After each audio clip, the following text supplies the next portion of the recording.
Welcome to another episode of Hard Target Range. Let's go shooting.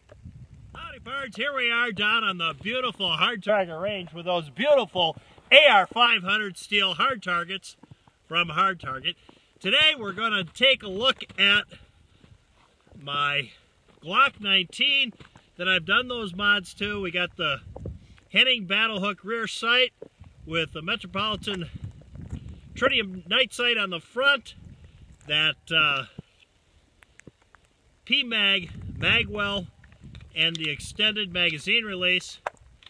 Mostly though, we're down here to shoot it, to see what happens with this new sight that I put on, see how well I've mounted that sight, and see how accurate the sight picture is. Let's get shooting.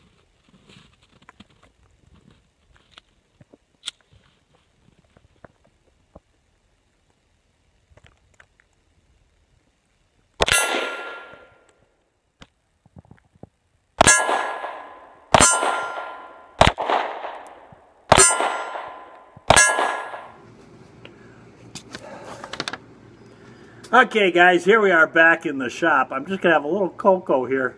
Because yeah, it's kind of cold outside and the snow's blowing. You see the size of those flakes? Some of those flakes, I swear, they're the size of a 56 Buick.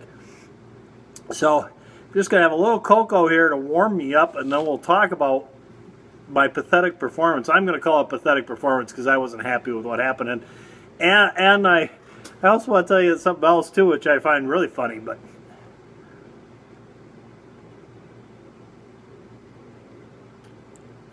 that doesn't heat you up and cool you down all the same time. So, here's the gun in question, the never used Glock 19 I got, that I put on the battle hook sight, the Metropolitan night sight on the front, the P-Mag magwell, extended mag release, and a New York 2 trigger. So now it's set up like all the other Glock 19s. These are all Gen 3s that I have, right? So I wanted to shoot this one because the only time I've shot it is with the other sights that came on it. Actually, I put the front sight on the last time I shot it, but it still had that rear sight. So this is set up the way I want it set up, and so I wanted to shoot it to see how I was doing. And I was not shooting particularly well here. You'll notice on the hard target range, I'm missing about 1 every 5 shots. And we'll cut to some footage here I took, and you can see here. But on this one, the one I missed here, the different misses, and one I missed here is directly just plain above high. You can see and the other one's way to the behind left. The target there, I think. Yeah, this is not the gun. This is not anything but Mr. Holster here, and he isn't even consistent with what he's doing. I'm not even pulling to the left consistently and missing that way. I just, every now and then I'm throwing one. And the gun felt really stiff, I will admit, because it hadn't been fired much. So it was really stiff, and that New York 2 trigger pull in there, so it gives it like a 14-pound trigger pull or a 12-pound. And my gauge is supposed to only read to 14, but it goes up to 15.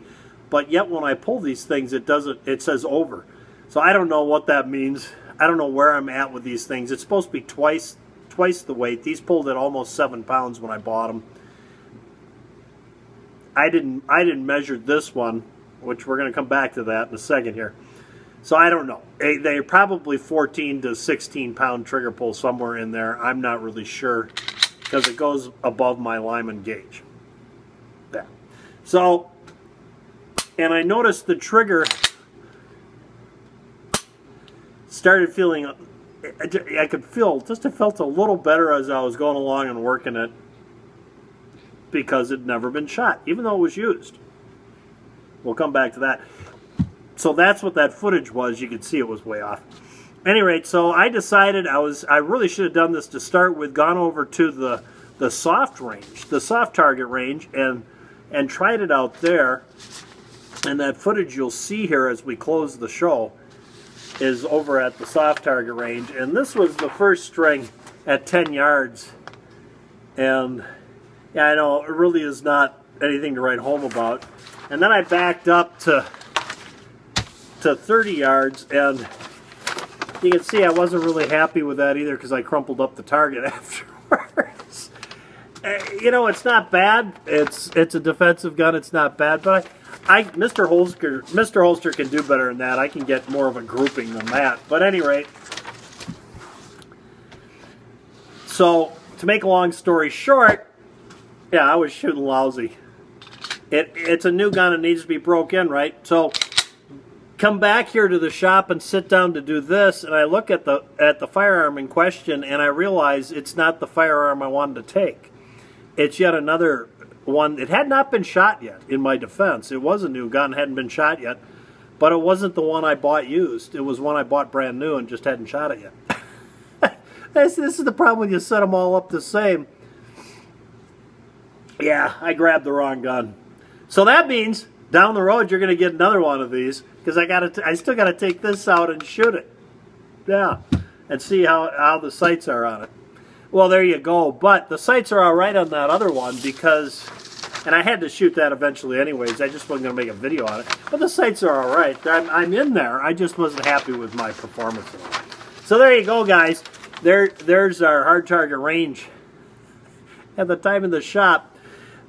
I'm going to leave you here with the footage from the soft target range and a little more footage down at the hard target range. And yeah, it was an interesting day, a lot of snow, and towards the end there, when I went back to the soft target range, towards the end there, the wind started picking up, and actually it was getting kind of nasty. It was about 8 degrees, 7 degrees at that point, and, which is nice, because when I woke up this morning, it was negative 20, so that was a big improvement for the day.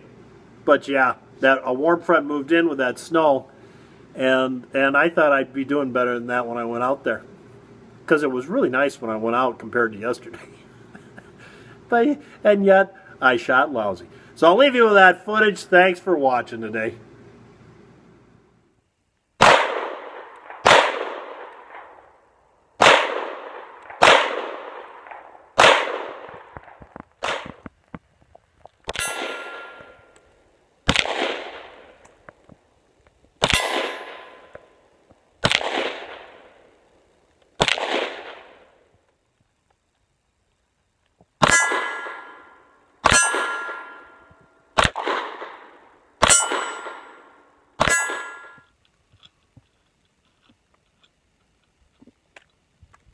Well, there you go, guys. There's another episode of Hard Target Range.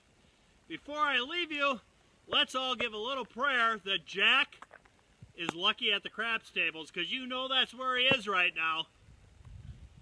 Till next time, for Mr. Holster and Jack, go out and stay safe.